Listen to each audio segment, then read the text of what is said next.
আসসালামু আলাইকুম। ইসলামিক আল হিবিবি অফিশিয়ালে আপনাকে স্বাগতম। আপনার মনে জেগে থাকা নানা প্রশ্নের দ্বিনী সমাধানে আমাদের বিশেষ আয়োজন আপনার জিজ্ঞাসা।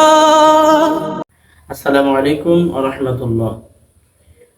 আপনার জিজ্ঞাসা স্টুডিও এবং ইসলামিক আল হাবিবি অফিসিয়াল ইউটিউব চ্যানেলের পক্ষ থেকে আপনাদের সকলকে স্বাগতম।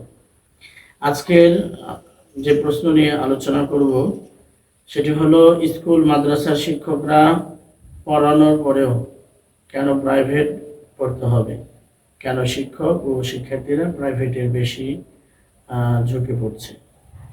প্রিয় দর্শক, এই প্রশ্নের জবাবে প্রথমেই যেটা বলতে চাচ্ছি সেটা হচ্ছে,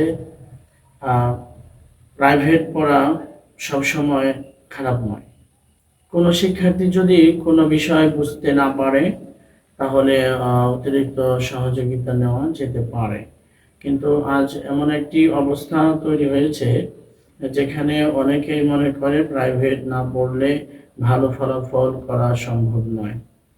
এই ধারণা সমাজের জন্য উদ্বেগজনক। একজন শিক্ষক যখন শ্রেণীকক্ষে পাঠদান করেন তখন সেটি হওয়া উচিত শিক্ষার মূল কেন্দ্র। শিক্ষার্থীরা যদি ক্লাসে মনোযোগ দেয়, নিয়মিত পড়াশোনা করে এবং বাড়িতে পুনরাবৃত্তি করে, তাহলে অধিকাংশ ক্ষেত্রে অতিরিক্ত প্রাইভেটের প্রয়োজন হয় না। সবচেয়ে বড় সমস্যা হলো প্রাইভেট নির্ভর শিক্ষা ব্যবস্থার কারণে দরিদ্র পরিবারের সম্ভাবনা পিছিয়ে যায়।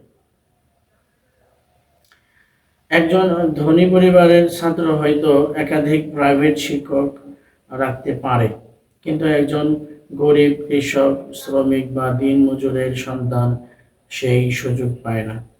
ইসলাম ন্যায় বিচার ও সমতার শিক্ষা দেয়, যত আল্লাহ তাআলা বলেন, ইন্নাল্লাহা ইয়া'মুরু বিল আদলি ওয়াল ইহসান। তাই এমন শিক্ষা ব্যবস্থা গড়ে তুলতে হবে যেখানে ধনী গরিব সবাই সমানভাবে শিক্ষার সুযোগ পায়। আর শিক্ষকগণের প্রতি বিনীত অনুরোধ আমাদের দেশের সকলের পক্ষ থেকে, শ্রেণীকক্ষের পাঠদানকে আরও কার্যকর করুন। কোনো শিক্ষার্থী দুর্বল হলে ক্লাসেই তাকে সহযোগিতা করার চেষ্টা করুন, কারণ শিক্ষকতা শুধু পেশা নয়, এটি একটি মহান আমানত। প্রিয় শিক্ষার্থী ভাই ও বোনেরা, শুধু প্রাইভেটের উপর নির্ভর না করে ক্লাসে মনোযোগ দিন। শিক্ষক যা পড়ান তা মনোযোগ সহকারে শুনুন, বাড়িতে গিয়ে পুনরাবৃত্তি করুন, প্রশ্ন করুন এবং নিজে নিজে শেখার অভ্যাস গড়ে তুলুন। মনে রাখবেন একটা কথা, ক্লাসে মনোযোগী সফলতার প্রথম চাবিকাঠি, প্রাইভেট কিন্তু না।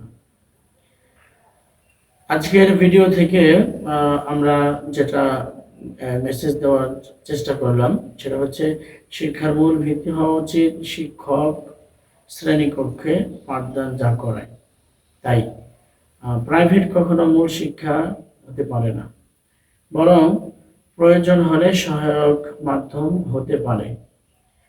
যাই হোক, আল্লাহ আমাদের সকলকে সঠিকভাবে জ্ঞান অর্জনের তৌফিক দান করুন, আমিন। এতক্ষণ আমাদেরকে আপনারা সময় দিয়েছেন, কিছু কথা বললাম, শুনেছেন, এর জন্য সকলকে ধন্যবাদ। ভিডিওটি ভালো লাগলে লাইক, কমেন্ট ও শেয়ার করুন। নতুন নতুন প্রশ্নের উত্তর পেতে সাবস্ক্রাইব করুন আপনার জিজ্ঞাসা স্টুডিও এবং ইসলামিক আল হাবিবি অফিসিয়াল ইউটিউব চ্যানেল। আসসালামু আলাইকুম ওয়া রাহমাতুল্লাহ।